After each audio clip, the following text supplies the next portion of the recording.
최근 영학점 재학 제도가 폐지된다는 소식이 갑자기 전해지며 숭실대학교 학생들 사이에 혼란이 불거졌습니다. 영학점 재학 제도란 학생들이 수료 전 한 학기에 한하여 등록금을 납부하지 않고도 재학생 신분과 그에 따른 혜택을 유지할 수 있도록 운영되어 온 제도입니다. 이는 주로 졸업 요건을 충족하였으나 취업 준비 등 개인적인 사유로 학적을 유지하고자 하는 학생들을 위해 마련되었습니다. 그러나 숭실대학교 측에서는 이 제도가 11월 내로 폐지되었으며 2025년도 2학기 졸업 예정자부터 적용될 예정이라고 밝혔습니다. 갑작스러운 폐지에 대해 곤란을 겪고 있는 학생이 적지 않았는데요. 이에 대해 더 알아보도록 하겠습니다. 영학점 재학 제도가 폐지되는 배경에는 대학기간 인증평가 등 주요 대외평가 지표 관리가 주된 원인인 것으로 밝혀졌습니다. 대표적으로 대학기간 인증평가는 재학생 1인당 전임교원 확보율 및 취업률 등을 평가 지표로 선정했는데요. 재학생의 수가 많을수록 점수가 낮아집니다. 이때 숭실대학교에서는 졸업 요건을 충족했음에도 재학생 신분을 유지하는 영학점 재학생이 포함되어 과대 표집되는 현상이 나타나 지표 산출 시 실제 비율보다 낮게 집계되어 부정적인 영향을 받게 됩니다. 이로 인해 숭실대학교는 오는 2026년 7월에 진행될 대학평가에서 국가장학금 및 정부 지원 사업 등에서 불이익을 예방하기 위해 지표저해 요소를 개편할 필요성이 있다고 판단하여 제도를 폐지하게 되었다고 밝혔습니다. 제도의 폐지 진행 과정을 시간순으로 살펴보겠습니다. 8월 초 학교 본부는 총학생회에게 제도의 변경 가능성을 전달했습니다. 경과를 지속적으로 지켜보던 중 10월 중순 이후 급격하게 논의가 전개되어 이때 유예 제도의 신설 방안을 모색하고 있었습니다. 그 과정에서 총학생회의 논의사항과 상이한 내용의 졸업 종합 안내가 학생들에게 잘못 전달되는 문제가 일어났습니다. 잘못된 정보를 바로잡기 위해 총학생회는 11월 상반기 동안 7회차의 회의를 통해 유예 제도의 빠른 신설을 추진했습니다. 이에 11월 14일 총학생회 측은 학생들의 학적 유지를 위한 대안으로 학사학위 취득 유예 제도가 신설되었음을 공지했습니다. 신설 제도는 졸업 요건을 모두 충족한 학생을 유예생으로 분류하며 기존 영학점 재학생에 준하는 혜택을 부여하는 것으로 합의했습니다.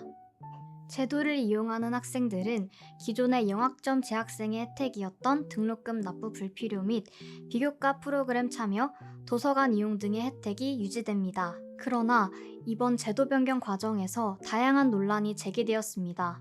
숭실대학교 본부가 총학생회에 폐지 가능성을 전달한 이후 논의 과정 및 결정 사항이 학우들에게 뒤늦게 공개되면서 제도 이용 예정이 있었던 학우들에게 혼란을 주었다는 지적이 있었습니다. 8월 초부터 논의되던 것이 학생들에게 미리 공지되지 않았다는 것을 시작으로 별도의 유예기간 없이 당장 다음 학기부터 적용됨으로 인해 학생들이 갑작스러운 어려움에 처했다는 점이 대두되었습니다. 매년 400명에서 600명이 꾸준히 이용하던 제도인 만큼 내년에 제도 이용을 계획하고 있던 학생들은 불만을 표했습니다. 신설 제도에서는 영학점 제도에서 이용할 수 있었던 학점 포기, 다전공 포기, 이수 구분 변경 등의 처리가 불가능하게 되었습니다. 또한 재학이 아닌 재적 및 유예 신분으로 전환됨에 따라 활동에 제약이 있을 것으로 보입니다.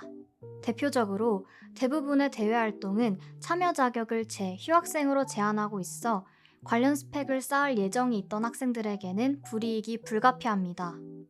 재학생 신분으로서만 신청을 할 수 있는 대외 활동 또는 인턴십 같은 공모전도 개념이 있는데요.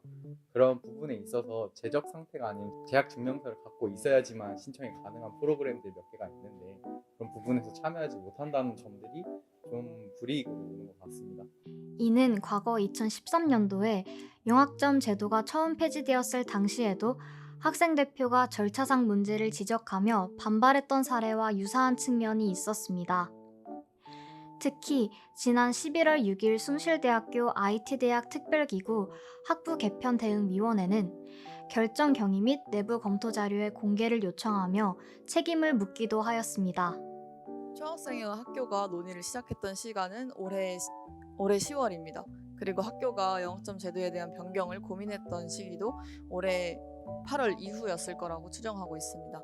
그리고 학생들에게 더 미리 공지되지 못했던 이유는 학교가 영학점 제도에 대한 폐지의 필요성을 늦게 인지했기 때문입니다. 그러나 이러한 신설 제도에도 불구하고 이번 제66대 총학생회 선거에서 당선된 포커슈 측은 폐지 자체에 대해 반대의 입장을 보였습니다. 주요 공약 중 하나로 영학점 재학제도 보존을 내세운 바 있는데요.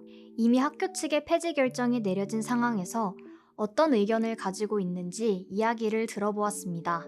영학점제 부활 논의의 핵심은 학생들이 재학생 신분을 유지할 수 있는 제도적 장치가 필요하다는 점입니다. 기존 영학점제는 이러한 기능을 수행해왔기 때문에 그 필요성이 다시 제기된 것으로 보이며 영학점제 부활 논의의 중심에 재학생 신분 유지 필요성이 있다고 생각됩니다. 평가 기준을 거스르는 방식으로는 제도 부활을 목표로 삼고 있지는 않습니다. 장기적으로 총학생회는 과거 재도입되었던 것처럼 영학점 재학제도의 부활을 목표로 하되 단기적으로는 유예 제도가 재학생 신분 유지에 준하는 역할을 할 수 있도록 학교와 논의를 이어갈 예정입니다. 저희 포커슈의 핵심 기조가 소통인 만큼 학생들이 이해할 수 있는 수준의 근거 자료를 공개해달라고 지속적으로 요구할 예정입니다. 학교 본부의 결정에 따라 당장의 제도는 개편되었지만 이에 대한 논의는 당분간 계속될 것으로 보입니다. 이상 도토리 뉴스룸이었습니다.